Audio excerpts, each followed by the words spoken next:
ನಮಸ್ತೆ ಎಲ್ಲರಿಗೂ. ಪದ್ಮಾ ಜ್ಯೋತಿಷ್ಯ ಶಾಸ್ತ್ರಕ್ಕೆ ನಿಮಗೆಲ್ಲರಿಗೂ ಸ್ವಾಗತ.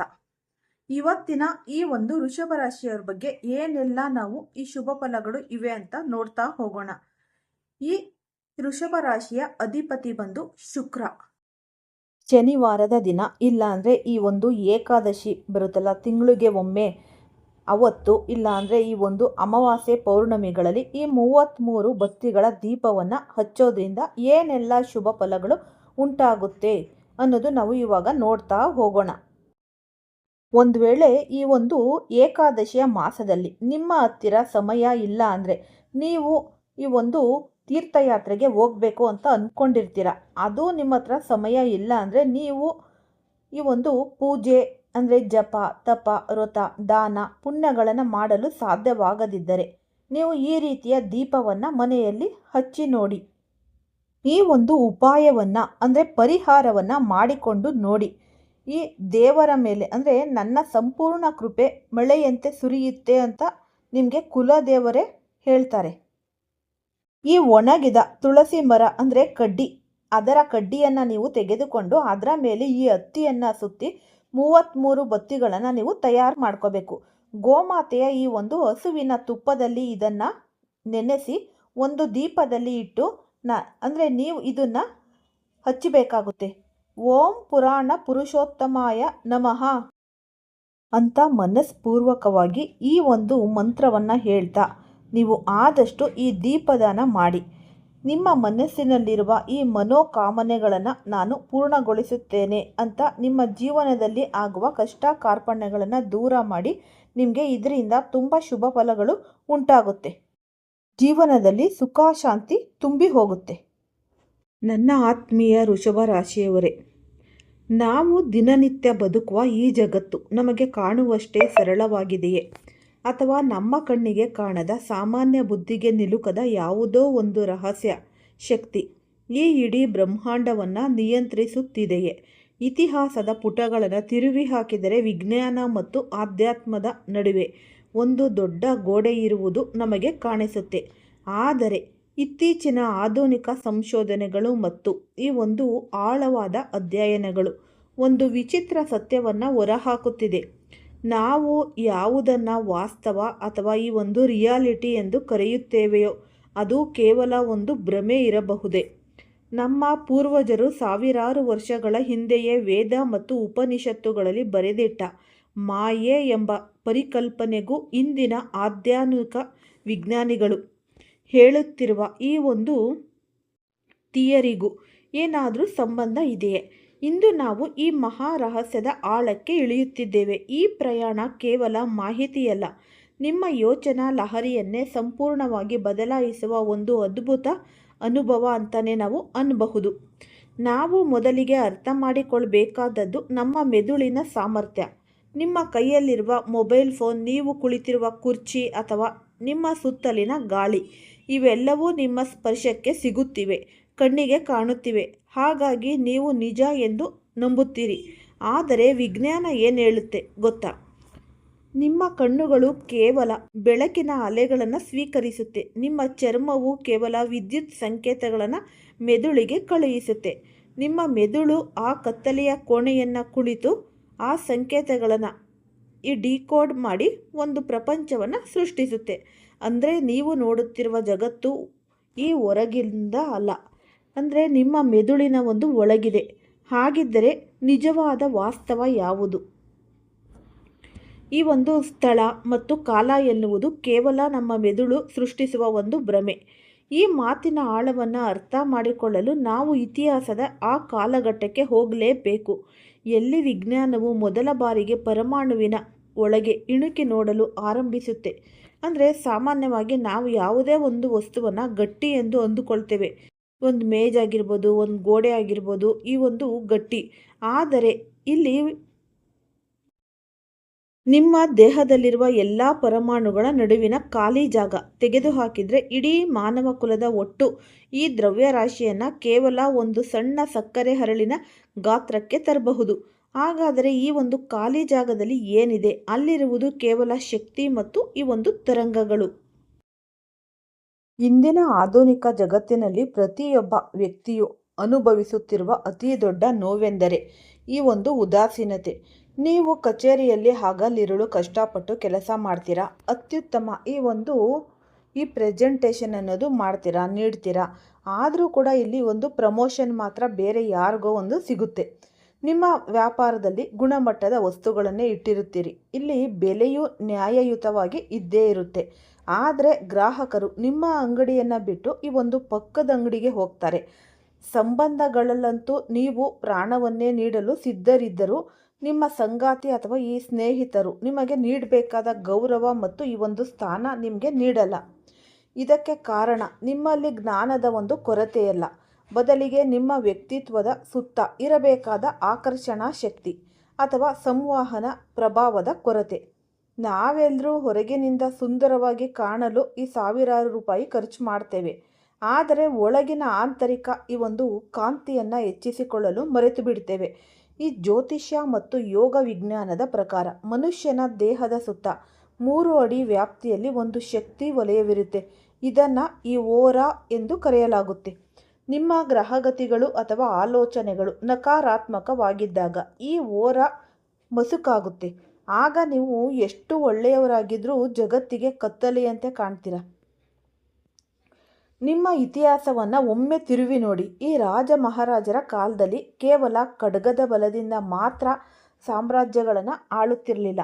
ರಾಜಗುರುಗಳು ರಾಜನ ವ್ಯಕ್ತಿತ್ವದಲ್ಲಿ ರಾಜ ತೇಜಸ್ಸು ಹೆಚ್ಚಿಸಲು ವಿಶೇಷ ಮೂಲಿಕೆಗಳು, ರತ್ನಗಳು ಮತ್ತು ಧಾನ್ಯಗಳ ರಹಸ್ಯ ತಂತ್ರಗಳನ್ನು ಬಳಸ್ತಿದ್ರು. ಅದೇ ರೀತಿ ಇಂದಿಗೂ ನೀವು ಗಮನಿಸಬಹುದು. ಯಾವುದೇ ಒಂದು ದೊಡ್ಡ ರಾಜಕಾರಣಿ, ಆಧ್ಯಾತ್ಮಿಕ ಗುರು ಅಥವಾ ಸಮಾಜದ ಪ್ರಭಾವಿ ವ್ಯಕ್ತಿಯ ಮುಖದಲ್ಲಿ ಒಂದು ರೀತಿಯ ದಿವ್ಯ ಪ್ರಕಾಶವಿರುತ್ತೆ. ಇದು ಹುಟ್ಟಿನಿಂದಲೇ ಎಲ್ಲರಿಗೂ ಬರಲ್ಲ. ಸನಾತನ ಶಾಸ್ತ್ರಗಳು ಹೇಳುವಂತೆ ಕೆಲವು ನಿರ್ದಿಷ್ಟ ಪ್ರಕೃತಿಯ ದ್ರವ್ಯಗಳನ್ನು ನಮ್ಮ ಜೊತೆಯಲ್ಲಿ ಇಟ್ಟುಕೊಂಡಾಗ ಅವು ಬ್ರಹ್ಮಾಂಡದ ಸಕಾರಾತ್ಮಕ ತರಂಗಗಳನ್ನು ಆಕರ್ಷಿಸುತ್ತವೆ, ನಮ್ಮ ದೇಹದ ಶಕ್ತಿ ಕೇಂದ್ರಗಳನ್ನು ಜಾಗೃತಗೊಳಿಸುತ್ತೆ. ನಿಮ್ಮ ಕೈಯಲ್ಲಿ ಹಣವಿಲ್ಲದಿದ್ದರೂ ನಿಮ್ಮ ಜೇಬಿನಲ್ಲಿ ಈ ದೈವಿಕ ಶಕ್ತಿಗಳಿದ್ರೆ ಇಡೀ ಜಗತ್ತು ನಿಮ್ಮ ಮಾತು ಕೇಳಲು ಸಾಲಿನಲ್ಲಿ ನಿಲ್ಲುತ್ತೆ. ಈಗ ನಾವು ಅತ್ಯಂತ ಪ್ರಮುಖವಾದ ಭಾಗಕ್ಕೆ ಬಂದಿದ್ದೇವೆ. ಜೂನ್ ಅಂದರೆ ಈ ಜೂನ್ ತಿಂಗಳಲ್ಲಿ ಆರಂಭವಾಗುವ ಮುಂಬರುವ ಒಂದು ವಾರದ ಕಾಲಾವಧಿ ನಿಮ್ಮ ಜೀವನದಲ್ಲಿ ಒಂದು ಮಹತ್ವದ ತಿರುವನ್ನು ತರುತ್ತೆ. ಪ್ರಸ್ತುತ ಗ್ರಹಗಳ ರಾಜನಾದ ಸೂರ್ಯ ಮತ್ತು ಭಾಗ್ಯದಾತನಾದ ಗುರುಗ್ರಹದ ಒಂದು ವಿಶೇಷ ಸಂಯೋಜನೆ ನಿಮ್ಮ ವೃತ್ತಿ ಜೀವನದಲ್ಲಿ ಹೊಸ ಆಯಾಮವನ್ನು ಸೃಷ್ಟಿಸುತ್ತೆ. ಈ ಮುಂಬರುವ 7 ದಿನಗಳಲ್ಲಿ ನಿಮಗೆ ಹೊಸ ಪ್ರಭಾವಿ ವ್ಯಕ್ತಿಗಳ ಭೇಟಿಯಾಗುವ ಯೋಗ. ಯಾರೋ ಒಬ್ಬ ಅಪರಿಚಿತ ವ್ಯಕ್ತಿ ಅಥವಾ ಅನುಭವಿ ಮಾರ್ಗದರ್ಶಕ ನಿಮ್ಮ ವ್ಯವಹಾರದ ದಿಕ್ಕನ್ನೇ ಬದಲಾಯಿಸಬಹುದು. ಕಚೇರಿಯಲ್ಲಾಗಲಿ ನಿಮ್ಮ ಮೇಲಾಧಿಕಾರಿಗಳು ನಿಮ್ಮ ದಕ್ಷತೆಯನ್ನು ಗುರುತಿಸುತ್ತಾರೆ. ಸಣ್ಣ ಪ್ರವಾಹಗಳ ಮೂಲಕ ದೊಡ್ಡ ಲಾಭದ ಮುನ್ಸೂಚನೆ ನಿಮಗೆ ಇದೆ. ಈ ಮಂತ್ರಪಕ್ಷ ಅಥವಾ ದೈವಿಕ ಅನುಗ್ರಹದಿಂದಾಗಿ ಧನಲಾಭದ ಯೋಗ ಕೂಡ ಕಾಣ್ಬರ್ತಿದೆ. ದೀರ್ಘಕಾಲದಿಂದ ಸಿಲುಕಿಕೊಂಡಿದ್ದ ಹಣ, ಬಾಕಿ ಉಳಿದಿದ್ದ ಸಾಲದ ವಸೂಲಾತಿ ಈ ವಾರ ಸುಲಭವಾಗುತ್ತೆ. ಸಹೋದರರು ಮತ್ತು ಆಪ್ತ ಸಂಬಂಧಿಕರ ಸಲಹೆಯಿಂದ ಆಸ್ತಿ ಹೂಡಿಕೆಯಲ್ಲಿ ದೊಡ್ಡ ಯಶಸ್ಸು ಸಿಗುತ್ತೆ. ಈ ಸಾಲದ ಹೊರೆಯಿಂದ ಮುಕ್ತಿ ಪಡೆಯಲು ಇದು ಒಂದು ಸುವರ್ಣಾವಕಾಶ ಅಂತಲೇ ನಾವು ಹೇಳಬಹುದು. ಗ್ರಹಗಳ ಬದಲಾವಣೆಯು ಕೇವಲ ನಿಮ್ಮ ಜೇಬನ್ನು ಮಾತ್ರ ತುಂಬಲ್ಲ, ಅದು ನಿಮ್ಮ ಮನೆಯ ಒಳಗಿನ ಶಾಂತಿ ಮತ್ತು ನೆಮ್ಮದಿಯನ್ನು ನಿರ್ಧಾರ ಮಾಡುತ್ತೆ. ಮುಂಬರುವ ದಿನಗಳಲ್ಲಿ ನಿಮ್ಮ ಪ್ರೇಮ ಜೀವನದಲ್ಲಿ ಒಂದು ಅಪೂರ್ವ ಮಧುರತೆ ಬರುತ್ತೆ. ನೀವು ಮದುವೆಯ ವಯಸ್ಸಿನವರು ಆಗಿದ್ದರೆ ನಿಮ್ಮ ಮನಸ್ಸಿಗೆ ಒಪ್ಪುವಂತಹ ಅತ್ಯುತ್ತಮ ಸಂಬಂಧಗಳು ಹುಡುಕಿಕೊಂಡು ಬರುತ್ತವೆ. ನಿಮ್ಮ ಜೀವನ ಸಂಗಾತಿಯು ನಿಮ್ಮ ಪ್ರತಿಯೊಂದು ನಿರ್ಧಾರಕ್ಕೂ ಹೆಗಲಿಗೆ ಹೆಗಲು ಕೊಟ್ಟು ನಿಲ್ತಾರೆ. ಆದರೆ ಇಲ್ಲೊಂದು ಜ್ಯೋತಿಷ್ಯ ಶಾಸ್ತ್ರದ ಎಚ್ಚರಿಕೆ ಕೂಡ ಇದೆ. ನಮ್ಮ ಸನಾತನ ಗ್ರಂಥಗಳು ಹೇಳುತ್ತವೆ, ವಾಣಿಯೇ ಮನುಷ್ಯನ ಈ ಪರಮ ಆಭರಣ. ನಿಮ್ಮ ಈ ಒಂದು ಜಂಡಲಿ ಕರಗುವ ಮುನ್ನ ನಿಮ್ಮ ನಾಲಿಗೆಯನ್ನು ನಿಯಂತ್ರಣದಲ್ಲಿಟ್ಟುಕೊಳ್ಳಿ. ಕೋಪದ ಭರದಲ್ಲಿ ಆಡುವ ಒಂದು ಸಣ್ಣ ಮಾತು ಕೂಡ ದೀರ್ಘಕಾಲದ ಮಧುರ ಸಂಬಂಧದಲ್ಲಿ ಬಿರುಕು ಅನ್ನೋದು ಮೂಡಿ ಬರಬಹುದು. ಸಭ್ಯ ಅಂದರೆ ಶಾಂತಿಯುತ ಮಾತುಗಳೇ ನಿಮ್ಮ ವ್ಯಕ್ತಿತ್ವದ ಮೊದಲ ಆಕರ್ಷಣಾ ಬಿಂದು ಎಂಬುದನ್ನು ನೀವು ಮರಿಬಾರ್ದು. ಆರೋಗ್ಯದ ರಕ್ಷಣೆ ನೋಡ್ಕೋಬೇಕು. ಆರೋಗ್ಯದ ದೃಷ್ಟಿಯಿಂದ ಈ ವಾರ ಮಿಶ್ರ ಫಲ ನೀಡುತ್ತೆ. ಕೆಲವೊಮ್ಮೆ ಅತಿಯಾದ ಉತ್ಸಾಹ, ಇನ್ನೂ ಕೆಲವೊಮ್ಮೆ ತೀವ್ರ ಸುಸ್ತು ನಿಮ್ಮನ್ನು ಕಾಡಬಹುದು. ವಿಶೇಷವಾಗಿ ಇಂದಿನ ಈ ಡಿಜಿಟಲ್ ಯುಗದಲ್ಲಿ ಮೊಬೈಲ್ ಮತ್ತು ಕಂಪ್ಯೂಟರ್ ಪರದೆಗಳನ್ನು ಅತಿಯಾಗಿ ನೋಡುವುದರಿಂದ ಕಣ್ಣಿನ ತೊಂದರೆಗಳು ಮತ್ತು ಬೆನ್ನು ನೋವಿನ ಸಮಸ್ಯೆ ಹೆಚ್ಚಾಗಬಹುದು. ಹಳೆಯ ಕಾಯಿಲೆಗಳಿಂದ ಬಳಲುತ್ತಿರುವವರಿಗೆ ಈ ವಾರ ಸೂಕ್ತ ವೈದ್ಯಕೀಯ ಉಪಚಾರದಿಂದ ಉತ್ತಮ ಸುಧಾರಣೆ ಕಂಡುಬರುತ್ತೆ. ಇದರೊಂದಿಗೆ ಸಮಾಜದಲ್ಲಿ ನಿಮ್ಮ ಬೆಳವಣಿಗೆಯನ್ನು ಕಂಡು ಹೊಟ್ಟೆ ಕಿಚ್ಚು ಪಡುವ ಗುಪ್ತ ಶತ್ರುಗಳ ಬಗ್ಗೆ ಆದಷ್ಟು ಜಾಗರೂಕರಾಗಿರಿ. ನಿಮ್ಮ ರಹಸ್ಯಗಳನ್ನು ಅಥವಾ ಪ್ರಮುಖ ಕೆಲಸಗಳನ್ನು ಬೇರೆಯವರ ಭರವಸೆಯ ಮೇಲೆ ಬಿಡಬೇಡಿ. ನಿಮ್ಮ ಕೆಲಸವನ್ನು ನೀವೇ ಖುದ್ದಾಗಿ ನಿಂತು ಪೂರೈಸಿಕೊಳ್ಳಿ. ಈಗ ನಾವು ಇಡೀ ಬ್ರಹ್ಮಾಂಡದ ಸಕಾರಾತ್ಮಕ ಊರ್ಜೆಯನ್ನು ನಿಮ್ಮತ್ತ ಸೆಳೆಯುವ ಆ ದಿವ್ಯ ರಹಸ್ಯ ತಂತ್ರದ ಕಡೆಗೆ ಹೆಜ್ಜೆ ಇಡೋಣ. ಈ ಉಪಾಯಕ್ಕೆ ನಮಗೆ ಬೇಕಾಗಿರುವುದು ಕೇವಲ 2 ಅತ್ಯಂತ ಶಕ್ತಿಶಾಲಿ ವಸ್ತುಗಳು. ಹಳದಿ ಬಣ್ಣದ ಸಣ್ಣ ಬಟ್ಟೆಯ ಚೀಲ. ಜ್ಯೋತಿಷ್ಯದಲ್ಲಿ ಹಳದಿ ಬಣ್ಣವು ದೇವಗುರು ಬೃಹಸ್ಪತಿಯ ಸಂಕೇತ. ಈ ಗುರುಗ್ರಹವು ಜ್ಞಾನ, ಗೌರವ, ಕೀರ್ತಿ ಮತ್ತು ಅದೃಷ್ಟವನ್ನು ನೀಡುವ ದೇವತೆ. ಹಳದಿ ಬಣ್ಣವು ನಮ್ಮ ಮನಸ್ಸಿನಲ್ಲಿ ಭರವಸೆ ಮತ್ತು ಸಕಾರಾತ್ಮಕ ತರಂಗಗಳನ್ನು ಉತ್ಪತ್ತಿ ಮಾಡುತ್ತೆ. ಈ ಹಸಿರು ಹೆಸರುಬೇಳೆಯ ಕಾಳುಗಳು. ಹಸಿರು ಬಣ್ಣ ಮತ್ತು ಹೆಸರು ಕಾಳು ಬುಧ ಗ್ರಹದ ಸಂಕೇತ. ಬುಧನು ಬುದ್ಧಿವಂತಿಕೆ, ವ್ಯಾಪಾರ ಮತ್ತು ಸಂವಹನ ಕಲೆಯ ಅಧಿಪತಿ. ಹೆಸರು ಕಾಳು ಹೇಗೆ ಮೊಳಕೆಯೊಡೆದು ಹೊಸ ಜೀವವನ್ನು ಸೃಷ್ಟಿಸುತ್ತದೆಯೋ ಹಾಗೆಯೇ ಇದು ನಿಮ್ಮ ಜೀವನದಲ್ಲಿ ಹೊಸ ಅವಕಾಶಗಳನ್ನು ಸೃಷ್ಟಿ ಮಾಡುತ್ತೆ. 21 ಎಂಬ ಸಂಖ್ಯೆಯು ಆಧ್ಯಾತ್ಮಿಕವಾಗಿ ಪೂರ್ಣತೆಯ ಸಂಕೇತವಾಗಿದ್ದು ಇದು ಗುರು ಮತ್ತು ಬುಧನ ಶಕ್ತಿಯನ್ನು ಸಮತೋಲನಗೊಳಿಸುತ್ತೆ. ಬೆಳ್ಳಿಯ ಒಂದು ಸಣ್ಣ ತುಂಡು. ಬೆಳ್ಳಿಯು ಚಂದ್ರ ಮತ್ತು ಶುಕ್ರ ಗ್ರಹಕ್ಕೆ ಸಂಬಂಧಪಟ್ಟಿದ್ದು. ಶುಕ್ರನು ಜಗತ್ತಿನ ಸಕಲ ವೈಭೋಗ, ಆಕರ್ಷಣೆ, ಸೌಂದರ್ಯ ಮತ್ತು ಕಾಮ ಪ್ರಚೋದಕ ಶಕ್ತಿಯನ್ನು ನೀಡುವವನು. ಬೆಳ್ಳಿಯ ತಂಪು ಮತ್ತು ಹೊಳಪು ನಿಮ್ಮ ಹೋರಾಟವನ್ನು ಸ್ವಚ್ಛಗೊಳಿಸಿ ಜನರನ್ನು ನಿಮ್ಮತ್ತ ಸೂಜಿಗಲ್ಲಿನಂತೆ ಸೆಳೆಯುತ್ತೆ. ನಿಮ್ಮ ಬಳಿ ಬೆಳ್ಳಿಯ ತುಂಡು ಇಲ್ಲದಿದ್ದರೆ ಸಣ್ಣ ಬೆಳ್ಳಿಯ ನಾಣ್ಯ ಅಥವಾ ಯಾವುದೇ ಸಣ್ಣ ಬೆಳ್ಳಿಯ ವಸ್ತುವನ್ನು ನೀವು ಬಳಸಬಹುದು. ಈ ವಿಧಿವಿಧಾನ ಮತ್ತು ಬಳಸುವ ಸರಿಯಾದ ಕ್ರಮ. ಈ ತಂತ್ರವನ್ನು ಮಾಡುವಾಗ ನಿಯಮಗಳು ಅತ್ಯಂತ ಮುಖ್ಯ. ಇದನ್ನು ಕೇವಲ ಶುಕ್ಲ ಪಕ್ಷದ ಈ ಬೆಳದಿಂಗಳ ರಾತ್ರಿಗಳ ಕಾಲ ಗುರುವಾರದ ದಿನವೇ ಆರಂಭಿಸಬೇಕು. ಕೃಷ್ಣ ಪಕ್ಷದಲ್ಲಿ ಚಂದ್ರನ ಶಕ್ತಿ ಕ್ಷೀಣಿಸುವುದರಿಂದ ಈ ಶುಭ ಕಾರ್ಯವನ್ನು ಮಾಡಬಾರ್ದು. ಗುರುವಾರ ಮುಂಜಾನೆ ಸ್ನಾನ ಮಾಡಿ ಮುಗಿಸಿ ಶುದ್ಧ ಮನಸ್ಸಿನಿಂದ ಆ ಹಳದಿ ಚೀಲದೊಂದಿಗೆ 21 ಹೆಸರು ಕಾಳುಗಳು ಮತ್ತು ಈ ಬೆಳ್ಳಿಯ ತುಂಡನ್ನು ಹಾಕಿ ನಂತರ ಆ ಚೀಲದ ಮುಖವನ್ನು ಹಳದಿ ಅಥವಾ ಕೆಂಪು ದಾರದಿಂದ ಸಂಪೂರ್ಣವಾಗಿ ಹೊಲಿದು ಹಾಕಿ. ನೆನಪಿಡಿ, ಯಾವುದೇ ಕಾರಣಕ್ಕೂ ಪ್ಲಾಸ್ಟಿಕ್ ಚೀಲವನ್ನು ಬಳಸಬೇಡಿ, ಏಕೆಂದರೆ ಪ್ಲಾಸ್ಟಿಕ್ ದೈವಿಕ ತರಂಗಗಳನ್ನು ತಡೆಯುತ್ತೆ. ಹಾಗಾಗಿ ಈ ಸಿದ್ಧಪಡಿಸಿದ ದಿವ್ಯ ಚೀಲವನ್ನು ನಿಮ್ಮ ಪರ್ಸ್ ಅಥವಾ ಜೇಬಿನಲ್ಲಿ ಹಣ ಮತ್ತು ಈ ಮುಖ್ಯ ಕಾರ್ಡ್ಗಳ ಜೊತೆಯಲ್ಲಿ ಇಟ್ಟುಕೊಳ್ಳಿ. ಪರ್ಸ್ ಸದಾ ನಿಮ್ಮ ಶರೀರದ ಹತ್ತಿರ ಇರುವುದರಿಂದ ಇದರ ಅದೃಶ್ಯ ಶಕ್ತಿಯ ತರಂಗಗಳು ದಿನದ 24 ಗಂಟೆಯು ನಿಮ್ಮ ದೇಹದ ಶಕ್ತಿ ವಲಯವನ್ನು ವೃದ್ಧಿ ಮಾಡುತ್ತೆ. ಪುರುಷರು ಇದನ್ನು ಸತತ 21 ದಿನಗಳ ಕಾಲ ಮತ್ತು ಮಹಿಳೆಯರು ಸತತ 45 ದಿನಗಳ ಕಾಲ ತಮ್ಮ ಬಳಿ ಇಟ್ಟುಕೊಳ್ಳಿ. ಇದರ ಚಮತ್ಕಾರಿಕ ಫಲಿತಾಂಶಗಳು ಮೊದಲ 3 ದಿನಗಳಲ್ಲಿ ನಿಮಗೆ ಆತ್ಮವಿಶ್ವಾಸದ ಮೂಲಕ ಗೋಚಾರವಾಗತೊಡಗುತ್ತೆ. ಬಹಳಷ್ಟು ಜನರಿಗೆ ಒಂದು ಪ್ರಶ್ನೆ ಕಾಡಬಹುದು. ಕೇವಲ ಹಸಿರು ಹೆಸರುಕಾಳು, ಹಳದಿ ಬಟ್ಟೆ ಮತ್ತು ಬೆಳ್ಳಿಯ ತುಂಡು ನಮ್ಮ ಅದೃಷ್ಟವನ್ನು ಬದಲಾಯಿಸಲು ಹೇಗೆ ಸಾಧ್ಯ? ಹಾಗಾಗಿ ನಮ್ಮ ಸನಾತನ ಧರ್ಮದಲ್ಲಿ ಪ್ರಕೃತಿಯೊಂದು ವಸ್ತುವಿಗೂ ಬ್ರಹ್ಮಾಂಡದ ನಿರ್ದಿಷ್ಟ ಗ್ರಹಗಳ ತರಂಗಗಳನ್ನು ಗ್ರಹಿಸುವ ಶಕ್ತಿ ಇದೆ ಎಂದು ನಿರೂಪಿಸಲಾಗಿದೆ. ಹಳದಿ ಬಣ್ಣ ಅಂದರೆ ಗುರು ಮತ್ತು ಹಸಿರು ಹೆಸರುಕಾಳು ಬುಧ ಒಂದಾದಾಗ ನಿಮ್ಮ ಜಾತಕದಲ್ಲಿ ಜ್ಞಾನ ಮತ್ತು ಚಾತುರ್ಯದ ಅದ್ಭುತ ಮಿಲನವಾಗುತ್ತೆ. ಗುರುವು ನಿಮಗೆ ಸಮಾಜದಲ್ಲಿ ಗೌರವ, ಕೀರ್ತಿ ಮತ್ತು ಉನ್ನತ ಸ್ಥಾನವನ್ನು ನೀಡಿದರೆ ಬುಧನು ನಿಮ್ಮ ವಾಣಿಯಲ್ಲಿ ಚಾತುರ್ಯ, ವ್ಯಾಪಾರದಲ್ಲಿ ಲಾಭ ಮತ್ತು ಸರಿಯಾದ ಸಮಯದಲ್ಲಿ ಸರಿಯಾದ ನಿರ್ಧಾರ ತೆಗೆದುಕೊಳ್ಳುವ ಬುದ್ಧಿವಂತಿಕೆಯನ್ನು ಕರುಣಿಸುತ್ತಾನೆ. ನಿಮ್ಮ ಮಾತು ಇತರರ ಮನಸ್ಸಿನ ಮೇಲೆ ಆಳವಾದ ಪ್ರಭಾವ ಬೀರಲು ಆರಂಭವಾಗುತ್ತೆ. ಬೆಳ್ಳಿಯ ತುಂಡು ಶುಕ್ರ ಮತ್ತು ಚಂದ್ರನನ್ನು ಪ್ರತಿನಿಧಿಸುತ್ತೆ. ಶುಕ್ರನು ಆಕರ್ಷಣೆಯ ಅಧಿಪತಿ. ಜಗತ್ತಿನಲ್ಲಿ ಜನರನ್ನು ನಿಮ್ಮತ್ತ ಸೆಳೆಯುವ ಕಾಂತಿಯ ಶಕ್ತಿ ನಿಮ್ಮದಾಗಬೇಕಾದ್ರೆ ಈ ಶುಕ್ರನ ಅನುಗ್ರಹ ಅತ್ಯಗತ್ಯ. ಚಂದ್ರನು ನಿಮ್ಮ ಮನಸ್ಸನ್ನು ಶಾಂತವಾಗಿ ಇಡ್ತಾನೆ. ಪ್ರಸ್ತುತ ಗೋಚಾರ ಫಲದ ಪ್ರಕಾರ ದೇವಗುರು ಬೃಹಸ್ಪತಿಯು ಕರ್ಕ ರಾಶಿಯಲ್ಲಿ ಉಚ್ಚ ಸ್ಥಾನದಲ್ಲಿದ್ದಾನೆ. ಈ ಶುಭ ಕಾಲದಲ್ಲಿ ಈ ಉಪಾಯವನ್ನು ಮಾಡುವುದರಿಂದ ಇದರ ಶಕ್ತಿ ಮತ್ತು ಫಲಿತಾಂಶ 100 ಪಟ್ಟು ಹೆಚ್ಚಾಗಲಿದೆ. ತಂತ್ರವನ್ನು ಮಾಡುವಾಗ ಪಾಲಿಸಬೇಕಾದ ಕಠಿಣ ನಿಯಮಗಳು ಮತ್ತು ಜಾಗರೂಕತೆ. ಯಾವುದೇ ದೈವಿಕ ತಂತ್ರವು ಯಶಸ್ವಿಯಾಗಬೇಕಾದರೆ ಶ್ರದ್ಧೆ ಎಷ್ಟು ಮುಖ್ಯವೋ ನಿಯಮಗಳ ಪಾಲನೆಯೂ ಕೂಡ ಅಷ್ಟೇ ಮುಖ್ಯ. ಈ ತಪ್ಪುಗಳನ್ನು ಎಂದಿಗೂ ಕೂಡ ನೀವು ಮಾಡಲೇಬೇಡಿ. ಆದಷ್ಟು ರಹಸ್ಯವನ್ನು ಕಾಪಾಡಿ. ಈ ಹಳದಿ ಚೀಲವನ್ನು ನೀವು ಸಿದ್ಧಪಡಿಸುವಾಗ ಮತ್ತು ಪರ್ಸ್ನಲ್ಲಿ ಇಟ್ಟುಕೊಳ್ಳುವಾಗ ಯಾರೊಂದಿಗೂ ಇದರ ಬಗ್ಗೆ ಚರ್ಚಿಸಬೇಡಿ.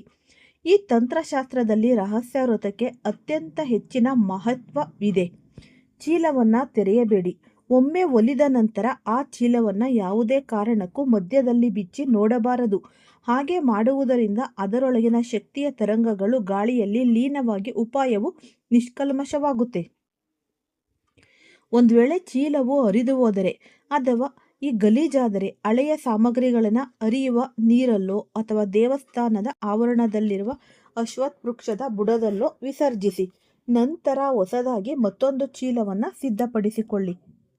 ಈ ಉಪಾಯವನ್ನು ಇನ್ನಷ್ಟು ಪ್ರಬಲಗೊಳಿಸಲು ಪ್ರತಿದಿನ ಬೆಳಗ್ಗೆ ಪರ್ಸನ್ನು ಕೈಯಲ್ಲಿ ಹಿಡಿದು 3 ಬಾರಿ ಮುಟ್ಟಿ ಓಂ ನಮಃ ಶಿವಾಯ ಅಥವಾ ಓಂ ದ್ರಾಂ ದ್ರೀಂ ದ್ರಂ ಸಂ ಶುಕ್ರ ನಮಃ ಅಂತ ಈ ಮಂತ್ರವನ್ನು 11 ಬಾರಿ ಜಪಿಸಿ. ಇದು ಚೀಲದ ದೈವಿಕ ಊರ್ಜೆಯನ್ನು ಸದಾ ಜಾಗೃತವಾಗಿ ಇಡುತ್ತೆ. ಒಂದು ಸತ್ಯವನ್ನು ನೆನಪಿಡಿ, ದೈವಬಲದ ಜೊತೆಗೆ ಸ್ವಪ್ರಯತ್ನವೂ ಇರಲೇಬೇಕು. ಈ ದಿವ್ಯ ತಂತ್ರವು ನಿಮ್ಮ ಸುತ್ತಲಿನ ನಕಾರಾತ್ಮಕ ಶಕ್ತಿಗಳನ್ನು ದೂರ ಸರಿಸಿ ನಿಮ್ಮ ವ್ಯಕ್ತಿತ್ವಕ್ಕೆ ಅದ್ಭುತ ಕಾಂತಿಯನ್ನು ನೀಡುತ್ತೆ.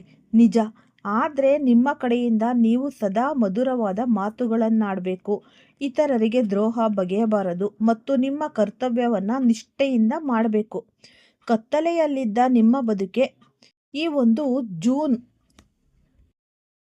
13ರ ಕಾಲಘಟ್ಟವು ಹೊಸ ಬೆಳಕನ್ನು ತರುತ್ತೆ. ಹಿಂದೆ ಶುದ್ಧ ಮನಸ್ಸಿನಿಂದ ಈ ಉಪಾಯವನ್ನು ಸಂಕಲ್ಪ ಮಾಡಿ. ನಿಮ್ಮ ಜೀವನದಲ್ಲಿ ಆಗುವ ಪವಾಡ ಸದೃಶ ಬದಲಾವಣೆಗಳನ್ನು ನೀವೇ ಕಣ್ಣಾರೆ ನೋಡ್ತೀರಾ.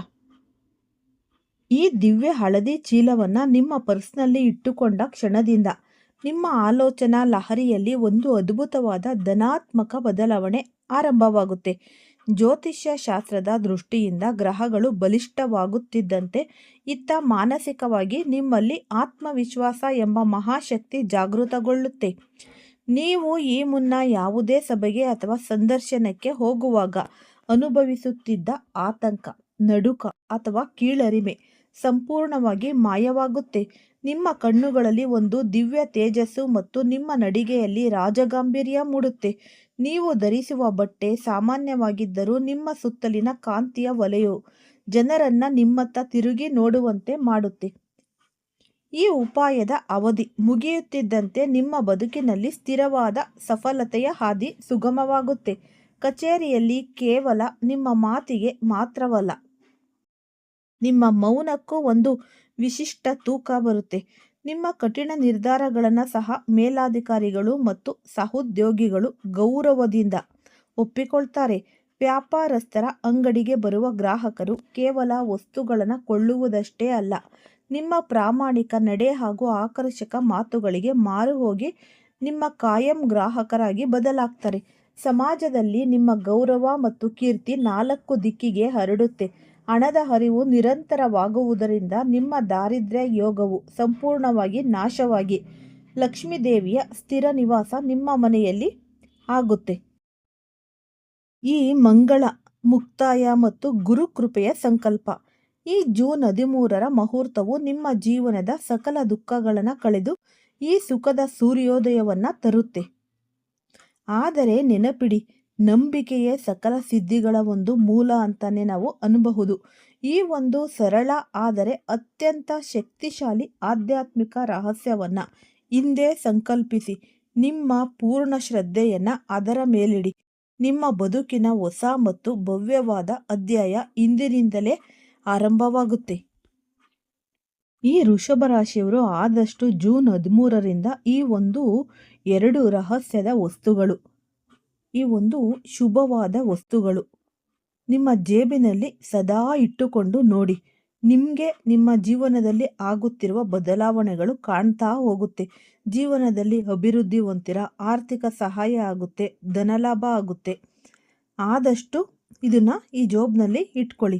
ಇಡೀ ಜಗತ್ತೇ ನಿಮ್ಮ ಮಾತು ಕೇಳುತ್ತೆ. ಈ ಒಂದು ಕಾಂತಿಯ ಆಕರ್ಷಣೆಯ ಮಹಾ ಚಮತ್ಕಾರ ನಡೆಯುತ್ತಾ ಹೋಗುತ್ತೆ. ಇದು ನಡೆದಂತೆ ನಿಮ್ಮ ಜೀವನದಲ್ಲಿ ಬದಲಾವಣೆಗಳು ಕೂಡ ಆಗ್ತಾ ಹೋಗುತ್ತೆ. ಆದಷ್ಟು ಈ ಒಂದು ಸರಳವಾದ ವಿಧಿವಿಧಾನಗಳನ್ನು ನಿಮ್ಮ ಜೀವನದಲ್ಲಿ ಅಳವಡಿಸಿಕೊಂಡು ಪಾಲಿಸಿ. ಯಾವುದೇ ಒಂದು ಕಷ್ಟ ಕಾರ್ಪಣ್ಯಗಳು ಇದ್ರೂ ಅವೆಲ್ಲ ತೊಲಗಿ ಹೋಗಿ ನಿಮ್ಮ ಜೀವನದಲ್ಲಿ ನಾವು ಎಷ್ಟೇ ದುಡಿದ್ರೂ ನಮಗೆ ನೆಮ್ಮದಿ ಅನ್ನೋದಿರಲ್ಲ ಅಲ್ವಾ? ಹಾಗಾಗಿ ನೆಮ್ಮದಿ ಅನ್ನೋದು ಸಿಗುತ್ತೆ. ಮನೆಯಲ್ಲಿ ಸಣ್ಣ ಪುಟ್ಟ ಜಗಳಗಳು, ಈ ಕಲಹಗಳು ಏನೆಲ್ಲ ನಡೆಯುತ್ತೆ ಅದನ್ನೆಲ್ಲ ನಿಂತು ಹೋಗಿ ನಿಮ್ಮ ಮನೆಯಲ್ಲಿ ಈ ಒಂದು ಅಷ್ಟಲಕ್ಷ್ಮಿಯರ ವಾಸ ಆಗಿ ನಿಮಗೆ ಮಕ್ಕಳ ವಿದ್ಯಾಭ್ಯಾಸದಲ್ಲೇ ಆಗಲಿ, ಈ ಆರೋಗ್ಯದಲ್ಲಿ ಚೇತರಿಕೆ ಆಗುತ್ತೆ. ಯಾವುದೇ ಒಂದು ಕೆಲಸಕ್ಕೆ ಕೈ ಹಾಕಿದ್ರೂ ಅದರಲ್ಲೂ ಕೂಡ ಅಭಿವೃದ್ಧಿ ಅನ್ನೋದು ಕಾಣ್ತೀರ. ಆದಷ್ಟು ಶುಭ ಫಲಗಳೇ ನಿಮಗೆ ದೊರಕುತ್ತಾ ಹೋಗುತ್ತೆ.